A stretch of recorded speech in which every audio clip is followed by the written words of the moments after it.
There has been another set of balance changes since the last Tempo Storm Legends of Runeterra meta snapshot, and boy was this a big one. The Spirit Blossom event is here, and with it, changes to several cards. Thanks to a large portion of the meta decks undergoing changes, we're experiencing quite a heavy shift in what decks are popular. The most notable changes from the recent balance patch are the changes to Heimerdinger and his turrets, the nerfs to Ezreal Karma, as well as the nerf to Braum. Sadly, our lovable Freljordian was slightly too strong following his buff, so Riot felt the need to tone him down, bringing him in line with other champions. The meta has changed quite significantly, and with decks such as Vimer falling out of the format, there's quite a bit to talk about. As always, we strongly suggest that you head on over to tempostorm.com to view the rest of the meta report for a more in-depth analysis of the LOR meta. Before we dive deeper into the evolving Legends of Runeterra meta, be sure to subscribe to our channel to be kept up to date with all of our strategy game content. Now that that's out of the way, let's dive right into Tier 1. As with every meta snapshot, we're going to be taking a deeper look into all of the decks in Tier 1, and boy does Tier 1 go deep today. The tier features 6 different decks, all with similar power levels. Typically, you'll see the top tier featuring 2 to 3 decks, while the rest are relatively weaker than the top performers, but this is not the case, surprisingly, following the recent balance patch. Let's take a look at the first deck on our meta snapshot. Leading off Tier 1 this time around is Ashe Sejuani. This archetype is all over the ladder, and you're very likely to see it if you queue any games. This archetype has spent the last few months slowly rising to the top while not enduring any nerfs. The deck has a rough early game, but looks to summon overstated minions in the mid game. Once there, it aims to close out the game with Ashe and Sejuani. This archetype has several freezes, giving you the ability to force value trades, keeping your board intact. Ashe Sejuani has a lot of favorable matchups, but its most notable ones come from both Endure and Yasuo Swain.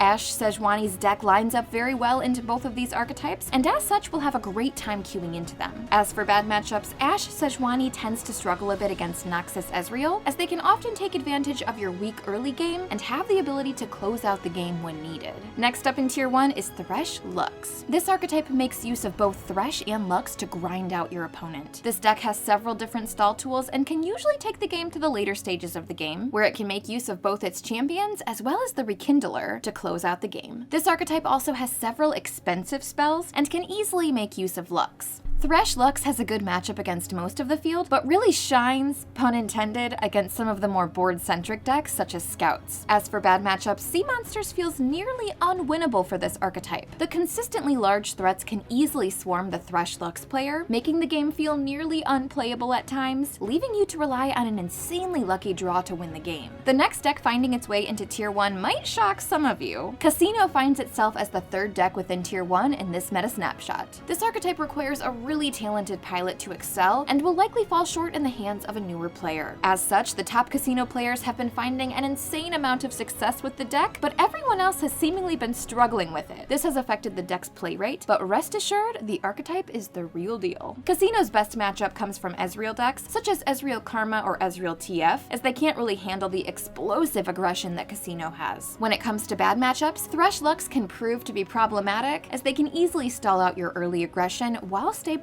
towards the later stages of the game. The fourth deck that we'll be taking a look at in Tier 1 today is Ezreal Twisted Fate. This archetype is extremely versatile and is one that often benefits from the player being skilled with the archetype. Previously, Braun Anivia was holding this archetype down, and now with it out of the meta, Ezreal TF gets to play the game, finding itself comfortably in the top tier. This deck also has one of the best cards to close out the game with, Riptide Rex. Ezreal TF has a solid matchup spread across the board, and each matchup will get better when the player piloting the deck has experience with it. This archetype has a fantastic matchup against Ezreal Karma, which often will feel like a free win, but tends to struggle against Thresh Lux, which feels like a free loss. Both of these matchups are very polarized, seeing how the decks line up into one another. The next deck on our tier list is Noxus Ezreal. This archetype has been performing fairly well lately and is seeing the success to match. This control deck feels very rewarding to play, and let's be real, Progress Day just feels great to play. Ezreal and Swain have a pretty solid synergy together, as once online, Ezreal can help Swain level up, making it much easier to close out the game. Noxus Ezreal has some relatively well-rounded matchups, with none of them being too polarized. This makes it a solid choice for ladder, as the deck will be consistent one way or another. Its best matchup comes from Ezreal Karma, as you can essentially deny them from leveling up Ezreal, preventing them from coming online. As for bad matchups, you typically will be hoping to avoid running into Sea Monsters. Sea Monsters is the control killer after all, and this is no different. The last last deck we'll be taking a look at in Tier 1 this time around is Sea Monsters. This deck is seriously a lot of fun and is arguably the most loved archetype in the game currently. Sea Monsters takes advantage of overstated minions and plays out different from any other deck in the game currently. Also known as Deep, this archetype is definitely the one we suggest trying out if you're looking for a fresh experience. Sea Monsters has some pretty polarizing matchups, but its best one comes from Freljord. Their deck really doesn't line up well into yours, and you can actively just play your own game, making it really rough for them to win. As for bad matchups, combo-based decks such as Ezreal Karma tend to be really rough, as they can, well, just play their own game and prevent you from playing. Despite the polarized matchups, we really suggest Sea Monsters for ladder right now, as it's always a load of fun. Now that we've covered the extensive Tier 1, we wanted to take a brief look at the top decks performing within Tier 2. Due to how large Tier 1 is, we're going to be taking a look at the 2 best decks within Tier 2. Be sure to check out the full meta report over at tempostorm.com to see the rest of the tier, as there are a lot of really solid decks within it. Leading off Tier 2 is Sejuani Misfortune. This archetype previously found itself sitting towards the top of the tier list, but with the meta shifting, it has fallen from grace slightly. This deck was not nerfed in the previous balance patch, but it does find itself lining up a bit worse in the current meta. SejuMF is a deck that performs well against a decent portion of the meta, but has a few polarized matchups. Its best matchup is against Ezreal Karma, as you can truly apply insanely consistent pressure against them, giving them no time to assemble their combo. As far as bad matchups go, Thresh Lux can be really problematic for the deck, and if you're running into a lot of them on ladder, consider queuing something else. The last deck we'll be taking a look at today is Endure. This archetype has risen to nearly the top of Tier 2. Endure has benefited from the nerfs to other decks, and as such has risen in play. This archetype can pressure the opponent early, chip at their life in the mid-game, and then close it out using They Who Endure as a threat or a finisher with Atrocity. This archetype has been around forever, so players are likely very familiar with it. Endure has a good matchup against Scouts, as you can contest board better early, and the Scouts archetype lacks a way to reliably prevent the direct damage from Endure. As for bad matchups, decks such as Casino or Sea Monsters can prove